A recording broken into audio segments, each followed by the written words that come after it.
दोस्तों, भारत की मोदी सरकार फुल एक्शन में आ चुकी है।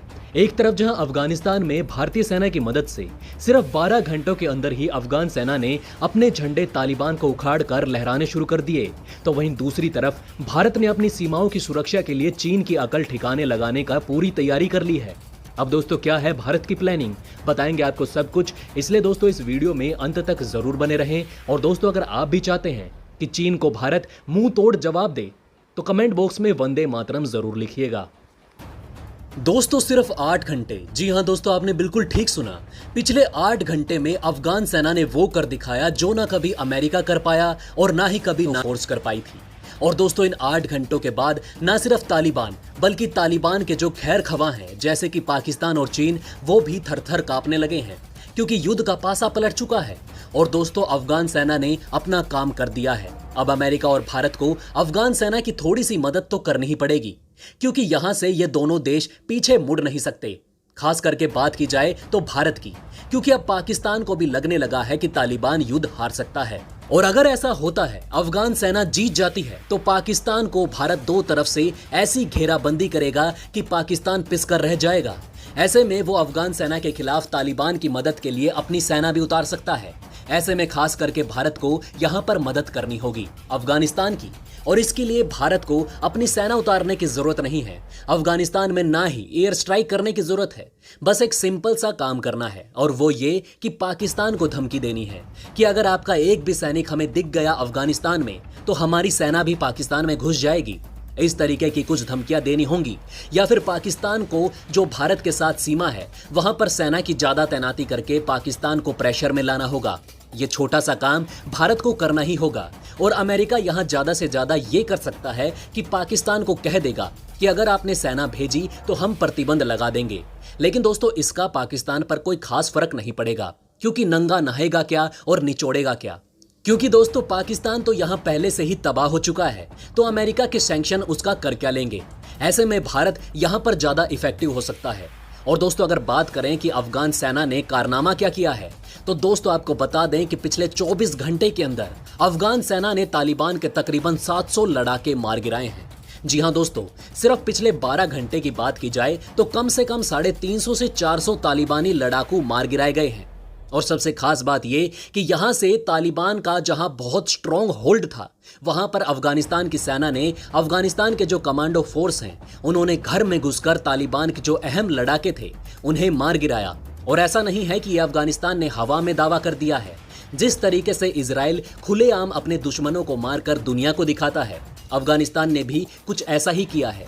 दोस्तों, आप स्क्रीन पर देख सकते हैं कि अफगानिस्तान के रक्षा मंत्रालय ने बकायदा ट्विटर पर बहुत सारे फोटो शेयर किए हैं सबूत के तौर पर। और दोस्तों, आपको बताते हैं कि अगर अफगानिस्तान की डिफेंस मिनिस्ट्री को आप फॉलो करेंगे तो हर घंटे वो अपडेट कर रहे हैं कि कहां पर उन्हें ऑपरेशन किया और कितने तालिबान लड़ाकों को उन्होंने मार गिराया। जी हां दोस्तों, आप वहां पर देख सकते हैं। और दोस्तों, इस कार्रवाई से साफ हो चुका है कि जो मोमेंटम शुरुआत में तालिबान के साथ था, उसे अब अफगान सेना ने तोड़ दिया है। अब तालिबान उतनी तेजी से जमीन पर कब्जा नहीं कर पा रहा है, क्योंकि अब से 3-4 दिन पहले तक जो तालिबान के सारे लड़ाके थे वो नई जमीन कब्जा करने में लगे हुए थे।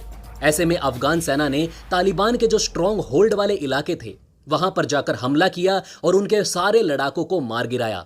ऐसे में इनके सारे सैनिक नई जमीन कब्जा करने में नहीं लगे हुए हैं, बल्कि उनका जो पुराना स्ट्रॉन्ग होल्ड वाला इलाका है वहां पर उन्हें कुछ सैनिकों को रखना पड़ता है, ताकि वहां की भी सुरक्षा की जा सके। इस वजह से इन्हें ओवरऑल जो कब्जा करने की स्पीड है वो बहुत कम हो चुकी है। और दोस्तों, आप देखिएगा कि यही ट्रेंड अगर कम से कम एक हफ्ता भी बना रहता है, उसके बाद आपको ये खबर आनी शुरू हो जाएगी कि अफगानिस्तान की जो सेना है उन्होंने अब जमीन को अपने नाम करना शुरू कर दिया है, तालिबान को पीछे खदेड़ना भी शुरू कर दिया है। क्योंकि पिछले 15 दिनों से कहीं ना कहीं तालिबान ने पूरी ताकत लगा दी थी, और अब कहीं ना कहीं वो थक चुके हैं। और इसी का फायदा आने वाले समय में अफगान सेना को मिलेगा, क्योंकि अफगान सेना संख्या बल के मामले में भी तालिबान से दुगनी है। तालिबान की फोर्स की बात करें तो उसके पास सिर्फ 60 से 70 हजार लड़ाके हैं, जबकि अफगान सेना तकरीबन 2 लाख प्लस है। उनके पास अमेरिकी हथियार मौजूद हैं, और कहीं ना कहीं भारत ने भी चुपके से उन्हें हथियार देकर बड़ा खेल खेला है।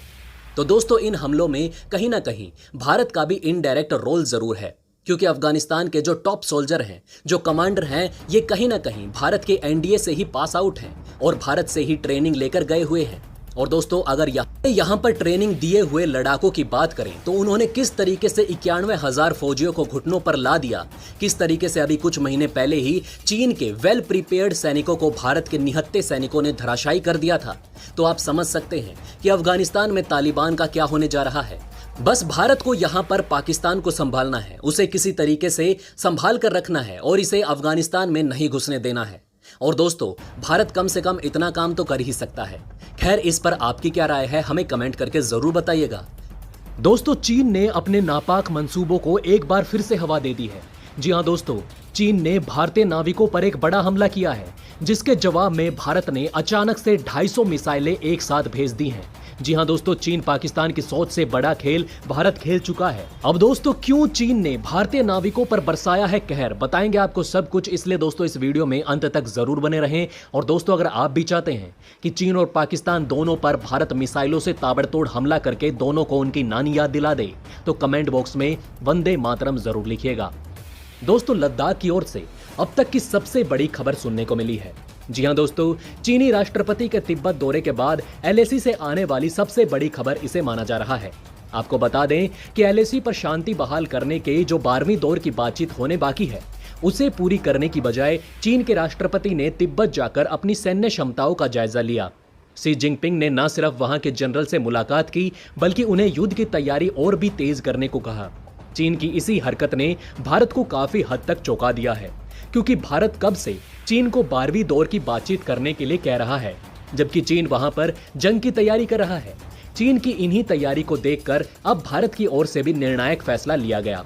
दरअसल इंडिया टुडे की तरफ से छापे गए एक आर्टिकल के मुताबिक भारतीय सेना की ओर से काउंटर टेररिज्म ऑपरेशन स्पेशलिस्ट के 15,000 की स्पेशल फोर्स जम्मू कश्मीर से सटे पूर्वी लद्दाख में ट्रांसफर कर दी गई है। दोस्तों हमने आपसे पहले भी कहा था कि भारत के कई बार आपत्ति जताने के बावजूद चीन एलएसी पर हैवी कंस्ट्रक्शन कर रहा है, ताकि इस विवाद को सुलझाने की बजाय लंबे समय तक यूं ही जारी रखा जा सके। चीन की अकल ठिकाने लगाने के लिए भारत ने अब से 2 दिन पहले ही कुछ मशीन गन, इन्फेंट्री व्हीकल और मैकेनाइज्ड इन्फेंट्री तक एलओसी पर तैनात कर दिए थे। फिर भी चीन अपनी हरकतों से बाज नहीं आ रहा है। चीन की तरफ से अभी भी भारी मात्रा में सैनिक डिप्लॉय हो रहे हैं, जिसे देखते हुए भारत को अपने 15,000 के counter terrorism special force Ladakh में तैनात करनी पड़ी। फिलहाल भारत की ओर से लेह लद्दाख में 14 कोड की 2 डिवीजन तैनात कर दी गई है, ताकि वहां के महत्वपूर्ण जगहों की कड़ी से कड़ी निगरानी की जा सके। बताया जाता है कि चीन एलएसी की काफी जगह पर पीछे हट चुका है, लेकिन वो कोबरा हॉट स्प्रिंग से अभी भी पीछे हटने को तैयार नहीं है, और इसलिए बीते 1 साल से जारी इस सीमा विवाद को अभी भी खत्म होने की कोई किरण नजर नहीं आ रही है। लाजमी है कि जब तक चीन यहां से पूरे तरीके से पीछे नहीं हटता, तब तक भारत भी अपनी तैनाती बढ़ाता रहेगा, फिर इसके लिए जंग ही क्यों ना करनी पड़े। वहीं दोस्तों जब से भारत और चीन के बीच तनाव शुरू हुआ है, तब से भारत ने एक के बाद एक चीन को कई बड़े झटके दिए हैं, और ऐसे में दोस्तों भारत ने एक और बड़ा आर्थिक झटका चीन को दिया। अब ऐसे में आप सोचेंगे कि चीन से फिर कोई एक्सपोर्ट बंद कर दिया होगा या फिर कोई इंपोर्ट बंद कर दिया होगा, तो दोस्तों ऐसा नहीं है। बिजनेस में ऐसा संभव नहीं है कि तुरंत से निर्णय लिया जाए, लेकिन धीरे धीरे भारत बंद करता जरूर जा रहा है। सबसे पहले भारत ने इस क्षेत्र को टारगेट किया जहां पर भारत को नुकसान ना हो, चीन को नुकसान हो। ऐसे में एप्लीकेशन, गेम, इनको बंद करना शुरू किया गया। टिकटॉक जैसे एप्लीकेशन जिससे अरबों डॉलर कमाता था चीन, भारत ने वैसी चीजों को निशाना बनाना शुरू कर दिया, तो चीन को आर्थिक क्षति पहुंची। अब बदला तो चीन को भी लेना था, तो अब चीन ने भी शुरू कर दिया भारत को आर्थिक क्षति पहुंचाने का। जी हां दोस्तों, दरअसल भारत हर साल 2.5 लाख नाविकों को भेजता है दुनिया के हर देश में, और ये नाविक दूसरे देशों के जहाजों को भी चलाते हैं और 30,000 भारतीय जहाजों को भी चलाते हैं। ये काफी कुशल नाविक माने जाते हैं। अब अमेरिका हो, ब्रिटेन हो या फिर वेस्टर्न यूरोप हो, इनके बिजनेस चीन से भी चलते हैं, और भारतीय नागरिकों को अमेरिका और वेस्टर्न यूरोप के देश ज्यादा पसंद करते हैं, तो यहाँ इन्हें बड़े आराम से काम मिल जाता है। इनके जहाजों को लेकर ये इनके माल को एक जगह से दूसरी जगह पहुंचाते हैं। अब ये जो यूके, अमेरिका, वेस्टर्न यूरोप है, इनका बिजनेस चीन से भी चलता है। ये जहाज लेकर चीन के पास जाते हैं और कार्गो शिप में सामान भरकर वापस आते हैं। अब दोस्तों यहाँ पर चीन ने जितने भी कार्गो शिप हैं, उनमें भारतीय नाविकों को देखा तो उन्हें देखते ही पोर्ट पर उतरने ही नहीं दिया और उस कार्गो शिप को भी वापस लौटा दिया। और चीन ऐसा किसी भी आधिकारिक या फिर लिखित तौर पर नहीं कर रहा है, बल्कि ये एक इंटरनल ऑर्डर है जो उसे दिया गया है। और पोर्ट के अधिकारी ये भी कह रहे हैं कि जब उनसे ये कहा गया कि कोई आधिकारिक बयान है, कोई लेटर है, कुछ नोटिफिकेशन है तो बताओ, लेकिन वो ये कह रहे हैं कि नहीं, हमारे पास ऐसा कुछ नहीं है, पर हम भारतीय नाविकों को नहीं घुसने दे सकते और वैसे किसी भी कार्गो शिप को अलाउ नहीं किया जा सकता जिसमें भारतीय नाविक हों। अब इसी की वजह से धीरे धीरे यूके, अमेरिका, वेस्टर्न यूरोप ने भी भारतीय नाविकों को लेना बंद कर दिया है और अब 21,000 भारतीय नाविक बेकार बैठ गए हैं चीन की इस चाल से। जी हां दोस्तों, वैसे चीन यहां पर कोरोना के डेल्टा वेरिएंट का बहाना बनाकर भारतीय नाविकों